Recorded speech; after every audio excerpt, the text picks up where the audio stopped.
Right, ఇక breaking news చూస్తున్నాం. ఏపీలో సంచలనం సృష్టించిన సుగాలి ప్రీతి అనుమానాస్పద మృతి కేసులో ప్రభుత్వం కీలక ముందడుగు వేసింది. కేసును సీబీఐకి అప్పగిస్తూ రాష్ట్ర ప్రభుత్వం అధికారికంగా ఉత్తర్వులు జారీ చేసింది. 2017 ఆగస్టులో కర్నూలు పోలీస్ స్టేషన్ పరిధిలో సుగాలి ప్రీతి మృతిపై కేసు నమోదు కాగా అప్పటి నుంచి కేసు దర్యాప్తు కొనసాగుతోంది. ఇక బాధితురాలి కుటుంబానికి న్యాయం చేయాలనే డిమాండ్లు బలంగా వినిపించాయి. డిప్యూటీ సీఎం పవన్ కళ్యాణ్ గతంలో ఇచ్చిన హామీ మేరకే ప్రభుత్వం నిర్ణయం తీసుకున్నట్లు సమాచారం. సుగాలి ప్రీతి కుటుంబానికి అండగా నిలుస్తామని, కేసును సీబీఐకి అప్పగించి దర్యాప్తు జరిపిస్తామని భరోసా ఇచ్చారు. కూటమి ప్రభుత్వం అధికారంలోకి వచ్చిన తర్వాత హామీని నెరవేరుస్తూ దర్యాప్తును సీబీఐకి బదిలీ చేయడం జరిగింది. ప్రభుత్వ ఉత్తర్వులతో కేసును సంబంధించిన అన్ని వివరాలను రాష్ట్ర పోలీసులు సీబీఐకి అందజేయనున్నారు. ఇక ఇదే అంశంపై మరింత సమాచారాన్ని మా ప్రతినిధి బస్వరాజ్ అయితే అందిస్తారు. చెప్పండి బస్వరాజు. ఏదైతే సుగాలి ప్రీతి కేసు అంటే 8 సంవత్సరాలుగా తల్లి పోరాటం చేస్తున్న పరిస్థితి మనం చూసాము.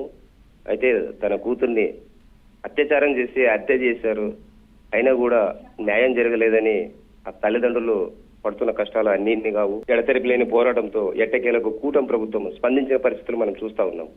ఏదైతే కేంద్ర హోంశాఖ ఆదేశాలు జారీ చేసింది, సిబిఐ ఖచ్చితంగా విచారిస్తుంది అని సిబిఐకి ఆదేశాలు ఇచ్చిన నేపథ్యంలో తల్లిదండ్రులు కొంత ఆనందపడుతున్న పరిస్థితులు కనిపిస్తా ఉన్నాయి. అయితే గతంలో కూడా సిబిఐ విచారణ చేసిన పరిస్థితి మనకు తెలుసు. అంటే సిబిఐ విచారణ చేస్తూ ఏదైతే కావాల్సిన మెన్ లేదు, ఫోర్స్ లేదని చెప్పి, లేదు కేసుకు సంబంధించిన ఎవిడెన్స్ లేవని చేతులు ఎత్తేసిన పరిస్థితి. మరి ఇప్పుడు ఈ సిబిఐ ఏదైతే కూటమి ప్రభుత్వం చెప్తా ఉంది, అంటే పవన్ కళ్యాణ్ ఇచ్చిన హామీ మేరకు పవన్ కళ్యాణ్ కేంద్రంతో మాట్లాడాడు, తద్వారా సిబిఐ రంగంలో దిగిందని చెప్తా ఉన్నారు. మరి ఈ సిబిఐ కూడా అంటే సత్వరంగా న్యాయాన్ని లేదా ఎవరు నిందితులు అనేది తేలుస్తుందా, అంటే ఈ కేసు విచారణను మళ్ళీ అంటే సాగదీస్తూ మళ్ళీ ఇలా పోస్ట్ పోన్ చేస్తుందనే ఒక అనుమానం అయితే తల్లిదండ్రుల్లో కనిపిస్తా ఉంది.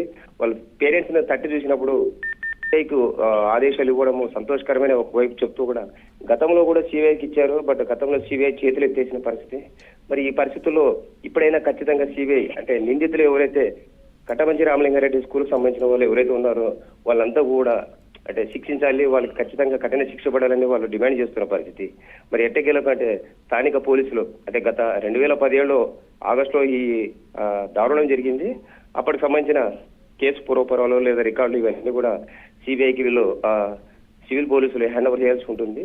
మరి ఈ రికార్డులన్నీ స్వాధీనం చేసుకున్న సిబిఐ అంటే ఖచ్చితంగా ఏదైతే అధికార పార్టీకి చెందిన వాళ్ళే దీంట్లో నిందితులుగా ఉన్నారు, అనుమానితులుగా ఉన్నారు కాబట్టి అంటే వాళ్ళు ఏదైతే రాజకీయంగా లేదా ఆర్థిక అంగబలం గలవారు గత 8 ఏళ్లుగా సాగదీస్తూ ఈ కేసును విచారణకు రాకుండా తప్పుదోవ పట్టిస్తున్నారని పేరెంట్స్ ఆరోపిస్తున్న నేపథ్యంలో ఇప్పుడు ప్రస్తుతం ఏదైతే సిబిఐ ఈ కేసుని హ్యాండ్ ఓవర్ చేసుకుని ఖచ్చితంగా అంటే అమ్మాయి ఏదైతే సుగాలి ప్రీతికి న్యాయం చేస్తుందా, ఆమెను హతమార్చి లేదా అత్యాచారం చేసిన వాళ్ళని ఖచ్చితంగా బయటికి తీస్తుందనేది కూడా అనుమానం అనే ఏదైతే తల్లిదండ్రులు చెప్తున్నారు.